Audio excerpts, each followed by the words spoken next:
You want to take your Bibles and turn to the book of 1 Samuel. Alex, thank you. That was brave. I appreciate you doing that. And you did a great job, hon.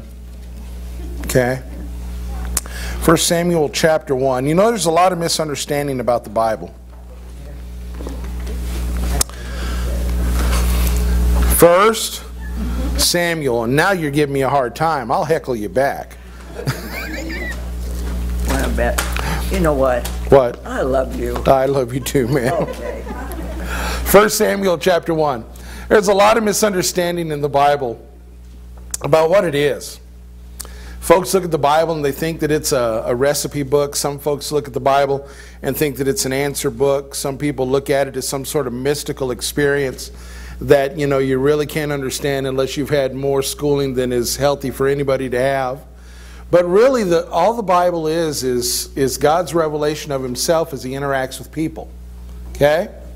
Now, in the midst of that, he gives some history. In the midst of that, he gives some science. In the midst of that, he gives some prophecy. And in the midst of that, he shares some pretty deep stuff that, to be perfectly honest, it doesn't matter how much schooling you had, you're never really going to be able to understand it this side of glory. But what it is primarily is it is God's revelation of himself in his interaction with people. And that is very clear in the Old Testament. It's seen in the New Testament, but in the New Testament you get more into, you know, Paul's writings and a lot of theology, but it's still in the context of relationship. But when you look in the Old Testament, you see God interacting with Abraham, with Isaac, with Jacob, and with others. So in the Old Testament, I like to say, you'll find the theology of the New Testament lived out.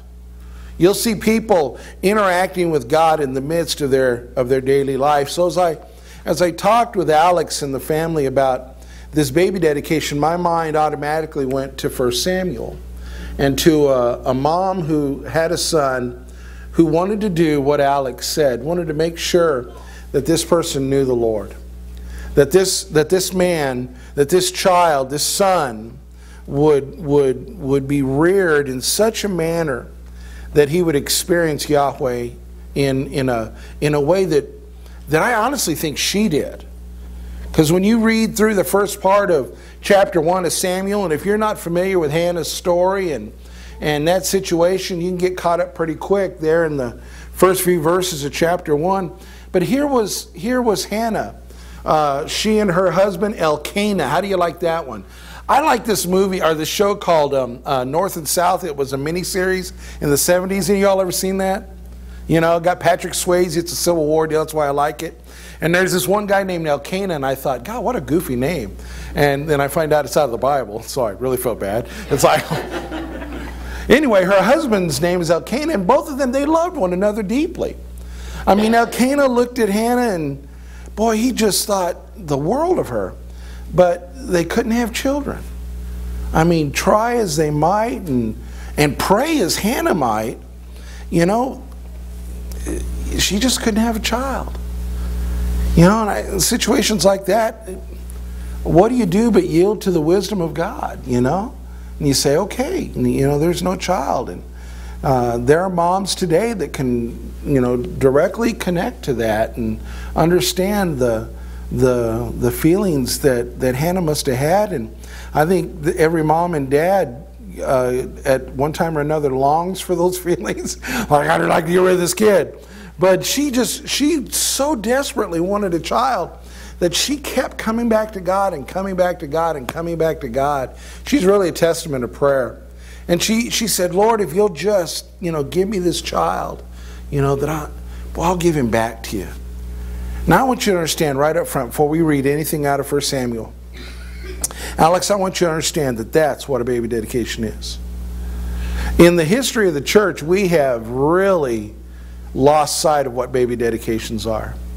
We've made them something that God never intended them to be. A baby dedication is just a parent doing what Hannah did and saying, here, Lord, you gave me this child, and I want to give them back to you.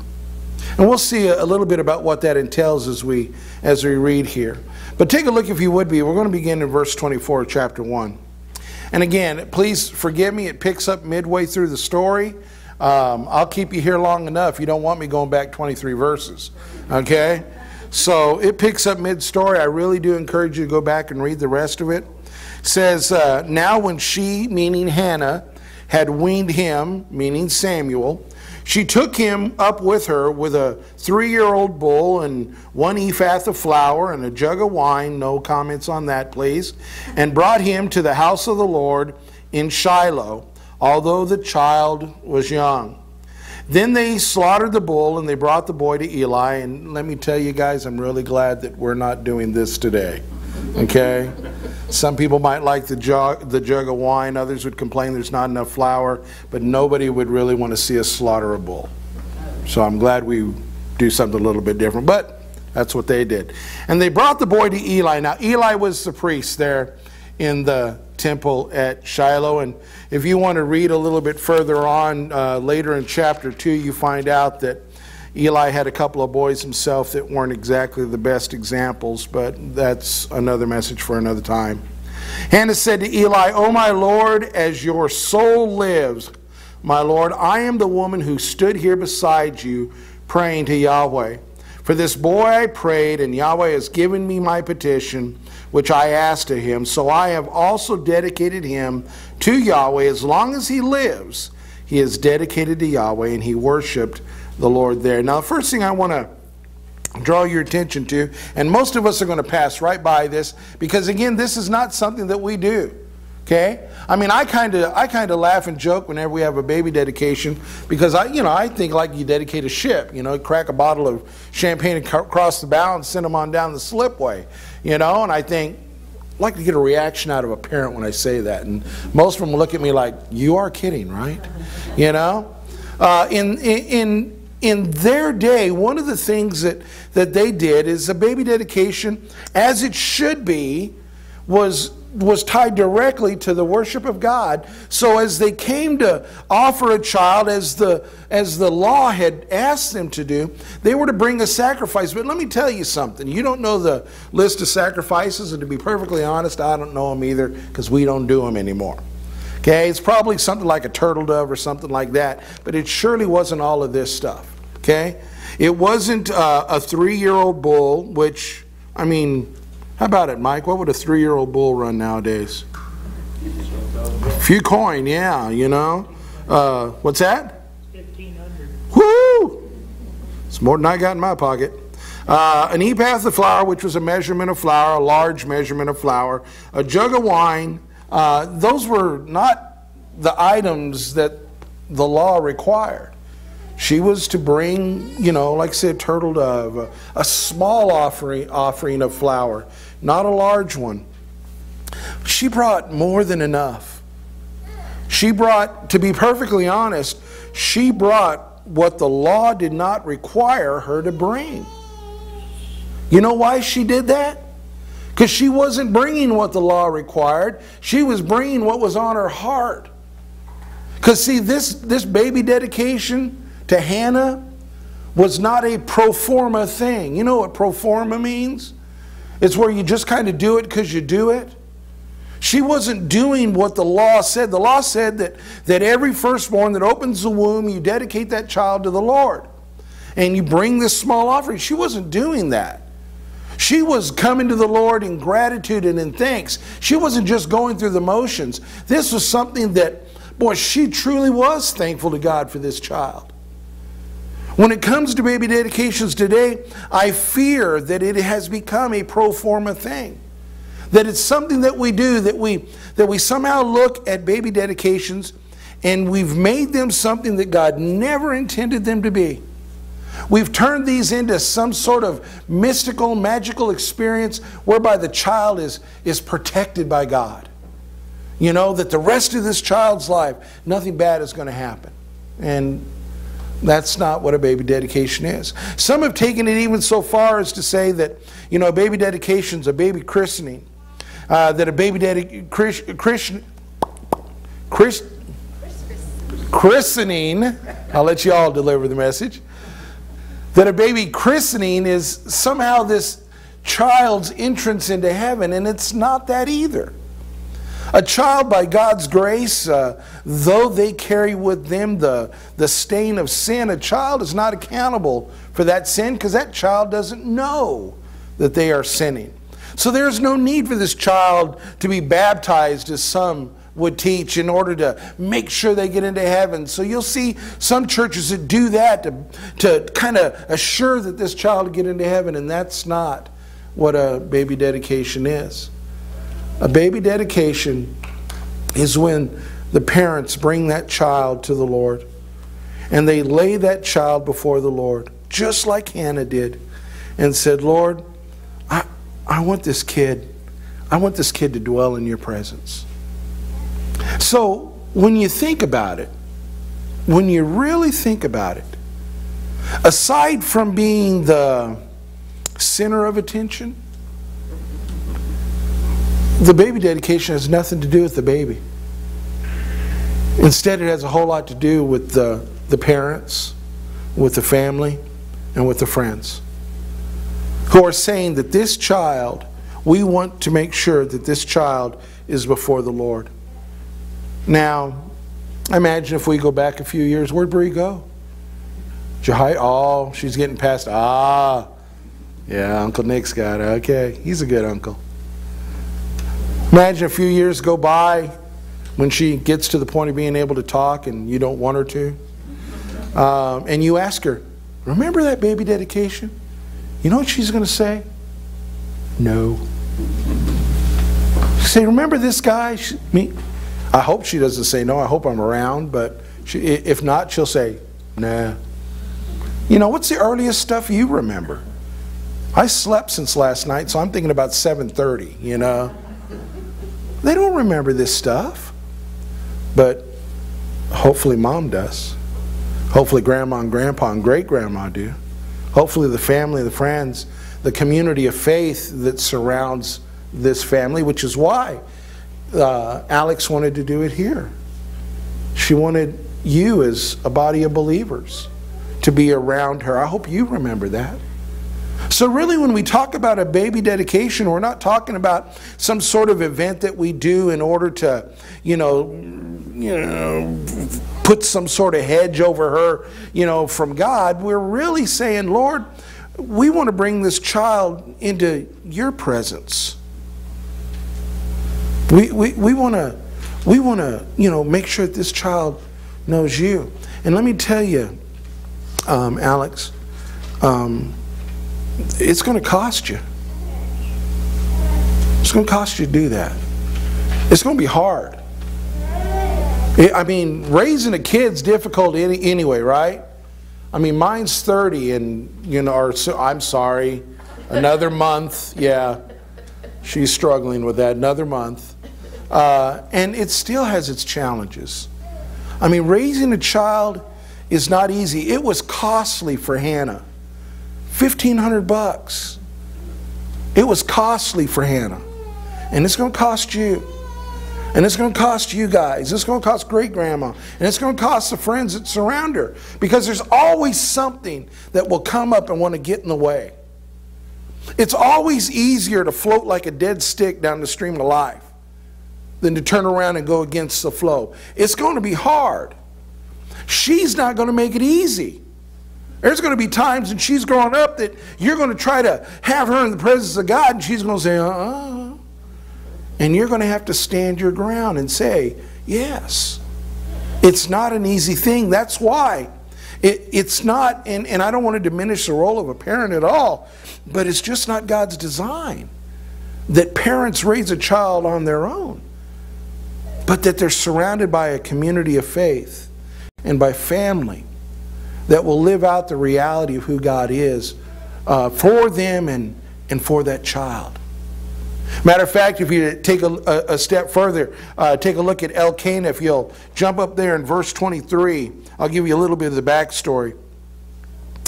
Elkanah, her husband, Hannah didn't go up to up to Shiloh with Elkanah because she said to her husband, I won't go up until the child is weaned, and then I'll bring him, and there he'll appear before the Lord. And Elkanah said to her, verse 23, do what seems best for you. Remain until you have weaned him, only may the Lord confirm his word. So the Lord remained and nursed her son until she had weaned him. Elkanah stood in her corner. Elkanah was with her. Elkanah didn't stand back and go, hey, look, whatever, that you need to come anyway. Elkanah was in her corner. He was fighting on her behalf. Mike, Terry, great-grandma, you guys are in Alex's corner. I know that. I've seen that. I've witnessed that. Her friends, I've heard comments from her. Her devotion for you guys attest to that as well. Or as Biden would say, y'all, okay, attest to that. It's not a singular thing. We can't just say, oh yeah, we've all come together on this day and we've observed this event and then that's it. But that we're standing behind and we're standing with and we're saying we're there with you. We support you in this.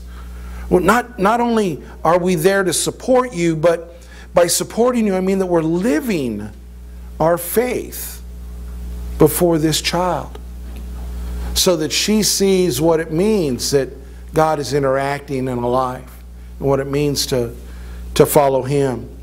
So, Hannah took this very serious. Hannah had some support, but you know what? Hannah also did not want her child taught religion. Okay? Hannah wasn't concerned that her kid be taught religiously. Hannah wanted her child to encounter Yahweh. Take a look at verse 25. I think it's 25. Nope, sorry, 22. Hannah said, I won't go up until the child is weaned, and then I will bring him, and he may appear before Yahweh and stay there forever. Now, you say, well, my Bible doesn't say Yahweh. Your Bible says capital O, capital R, capital D. That is the translator's way of telling you that the name of God is there, and that's Yahweh. So she's saying, I don't just want him taught about God. I want him to experience God personally. I want him not just to know something. I want him to experience someone. There's a real detriment amongst organized religion today that we have substituted, we have exchanged the idea of a personal interaction with a living and a real God who has revealed himself and who is knowable. We have exchanged that for the idea of following rules and regulations, of performing duties, of rendering service. Hannah didn't want any of that. Hannah said literally, I want my child to dwell in the presence of Yahweh. That was her heart's desire. Now, involved in that obviously is knowing God's heart, knowing God's way, and that's where the law comes in, and where prayer and all the other things we were talking about in Sunday school this morning come in.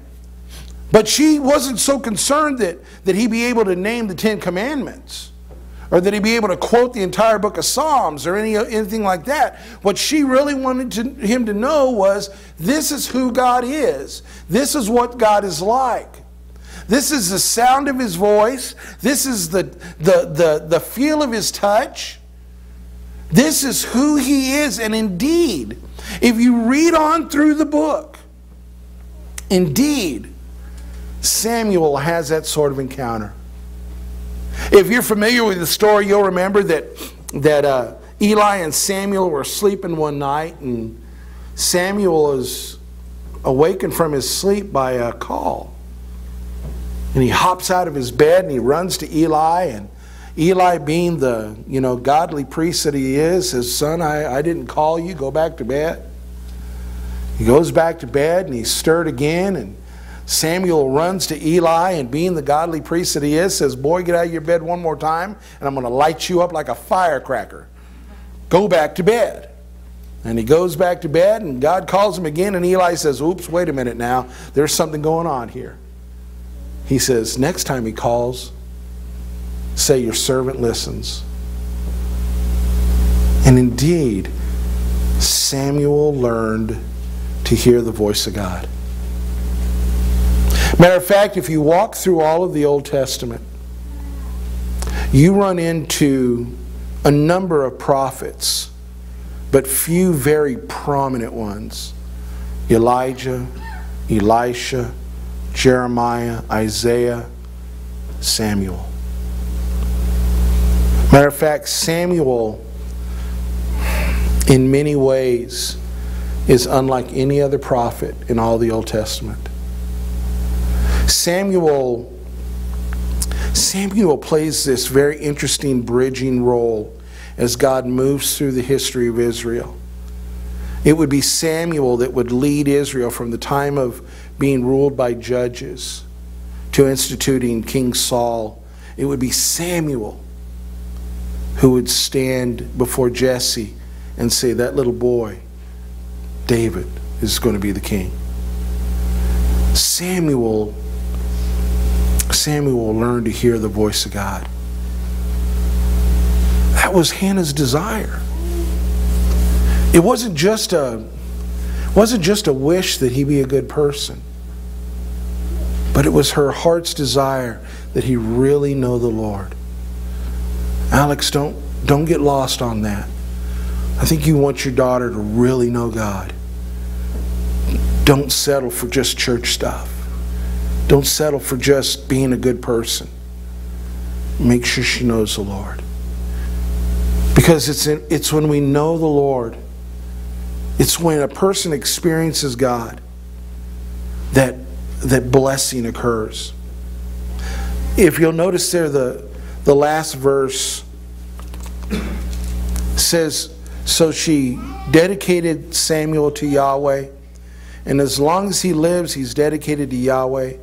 And he, meaning Eli, worshipped Yahweh there. Hannah's actions, Hannah's heart, Hannah's desire ended up in worship. Eli came before God and was brought to worship because of her dedication to seeing Samuel know God. Samuel was blessed. We already mentioned that. Indeed, he encountered God. The nation of Israel was blessed as Samuel did his ministry, it lived out his experiences with God amongst them.